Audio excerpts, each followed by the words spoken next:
All right, everybody, yet another video. We're talking about the neuroscience of being an abuse victim, the neuroscience and the neurological effects of abuse, but specifically the effects that make us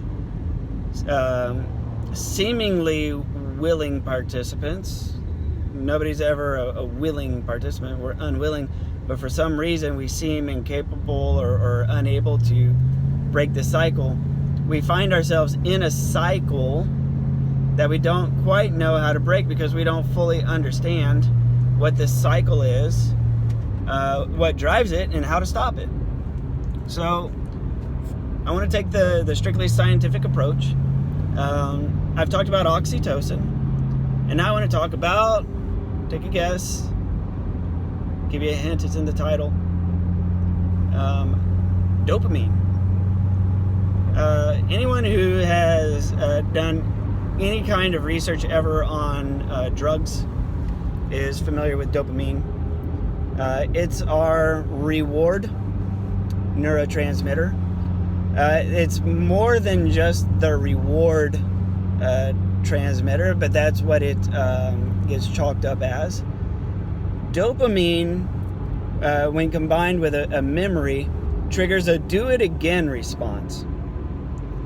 So when you think about relationships and you think, I would do it all over again, I would do it again, I would do everything all over again, right? That's a dopamine activated memory. There's even some further theories about dopamine. There's one called the salience, S-A-L-I-E-N-C-E. So not saline like contact sailing, but salience. The salience theory of dopamine suggests that it also gives, in our brains, gives us links to survival mechanisms. So a dopamine-driven response is also related to survival responses. So we go through these activities in our lives where we get some sort of effect, some sort of reward effect, and we want to do it again. We will do it again. We will survive. And this seems like an important skill to have, or important thing to do. And I would do it all over again, and I will do it all over again, and I'll do it and continue doing it, right? So that's the basis of dopamine.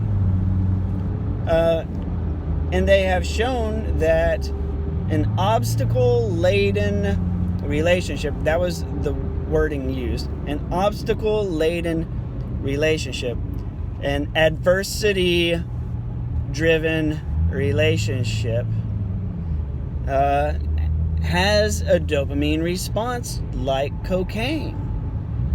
Romeo and Juliet being the poster child for adversity-driven relationships and the effect that it can have. When you have an adversity-driven relationship, you have the adversity. So whenever you have your good moments, those good moments are very rewarding. And with that reward comes the notion that you would do it all over again. And the notion that the theory that it's somewhat linked to survival mechanisms. So an adversity-driven relationship or high adversity relationship has an effect very similar to cocaine. So if you're in an abuse cycle, this is how you end up caught in an unfair relationship, feeling like you're, for whatever reason, you can't get rid of this person. If you're not aware, and I had a very eye-opening conversation with someone about this exact thing. you end up not realizing that you're actually battling an addiction. It's the same as cocaine, same as heroin. Because in my conversations with her, every decision she was making, when I was trying to tell her that she needs to go no contact. You have to go no contact. And time after time after time, she says, well, I at least need to tell him this. Well, before I go no contact, I need to tell him that. I need to tell him this because I promised him I would do this. And I need to do that. And I was like, no. You notice how when you have an addiction, one of the hallmarks of having an addiction is a decision-making pattern that leads back to the source of the addiction. Which means if you're in an abusive relationship, your decision-making goes in a pattern that leads you back to your abuser. And I saw it clear as day today, where every time I suggested no contact was met with, well, but I should tell him this. I should definitely tell him this or tell him that. No, this is a guy who is abusing you. You are being abused. Plain and simple. You're being abused. This is a guy who you're not in a relationship with anymore. You broke up over a year ago. You have a boyfriend who you're even considering marrying. But when asked about your current boyfriend, you say, I think I love him. It's because this addiction gets in the way of your current relationships and devalues your current relationships. You know, so the steps to undoing this is not only going no contact, but rethink your decision making. Start making decisions that lead away from your abuser. You know, you have these memories of all of these pleasant memories, and that's a big tool for manipulation. Is when you're speaking to somebody and they come up with all these pleasant memories and they start reminiscing, that you start remembering these rewards, that starts to trigger the dopamine response, the do it again response, the I want to do it again response, and you end up wanting to do it all over again because you want to get back those wonderful feelings you had when you were being love bombed. I mean, who doesn't want those things? Because we all want to be in wonderful relationships. We all want to feel loved. We all want to feel like somebody values us. And the narcissist made us feel that way in the very beginning. And then they tell us that they want to make us feel that way again. And we want to feel that way again too. And the problem with that comes is nobody recently will have made you feel that way. So it's like, well, yeah, I mean, I want to feel that way too, but not with you. But why not, right? We had it so good. We had such a good thing. We did, but it was fake, you know. So yeah, the cycle of abuse is very similar to the cycle of addiction in this sense. Is it the same as drugs? Very similar. Very similar.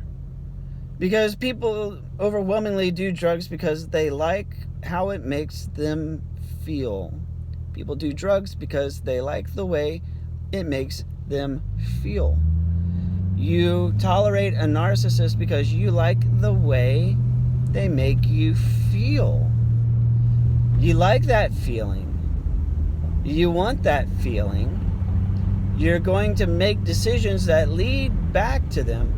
And now here's the big point that I want to drive home. The last thing I'm going to say about all of this. Studies have shown that the dopamine response is strongest when it gets triggered at unpredictable intervals. Which means when your narcissist randomly hoovers, randomly sends you flowers, or randomly sends you boob pictures or sexts if it's a female, or I don't know, dick pics, but I imagine not every girl has a huge dopamine response. Oh, look, he sent me a dick pic at all the good Tinder angles. Now, girls probably have a much better response to flowers. So if you're a dude watching this, you're better off sending her a picture of flowers and saying, this is what I want to get you, rather than a picture of your dick saying, this is what I want to give you. I don't think the latter is going to be as effective. But think about that for a second. When it's unexpected, when it's something unexpected that takes you back to that love-bombed phase where you felt loved, you felt appreciated, you felt valued, and something that brings that back at the most unexpected time makes you want to do it again, stronger than any other predictable time.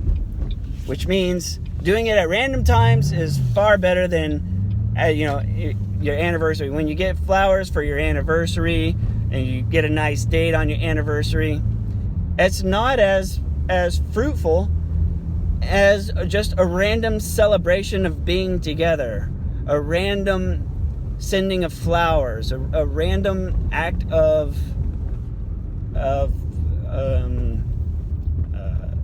affection. That's what I'm looking for. The random acts are the ones that feel the best, not the ones that are scheduled and the ones that you feel are only happening because it's as is tradition.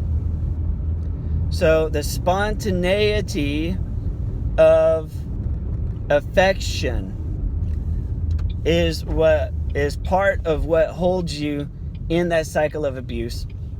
It's part of what drives that addiction. Spontaneous acts of affection have the strongest dopamine response, which is the strongest I want to do it again response, which is the strongest link to survival response, which as long as you're in that cycle and as long as the intermittent acts of affection are going on, it makes you want to do it again, and it makes you tolerant of the abuse when the relationship goes bad.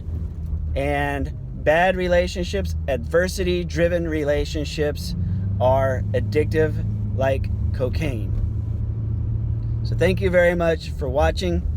I hope this rings true. I hope this makes some sense for you. Please like, comment, or share. If you have an example of intermittent acts of kindness that you always seem to fall for, by all means, share. Oh, and one last thing.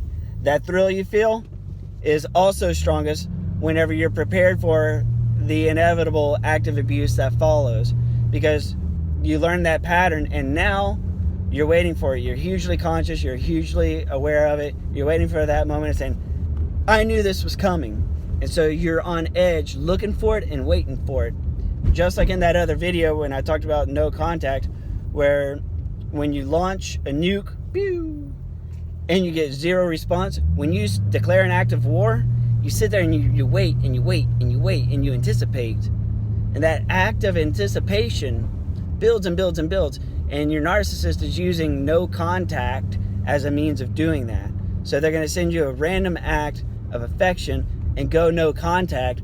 So then that anxiety builds. That anxiety builds because you're waiting to see the inevitability of what's coming next. Something that's going to make you feel good or abuse. I don't know. I could either feel like shit or I could feel great. I want to feel great. It could be abuse. Either way, I need to be ready. And that's part of the trap. So thank you very much. We'll see you on the next video.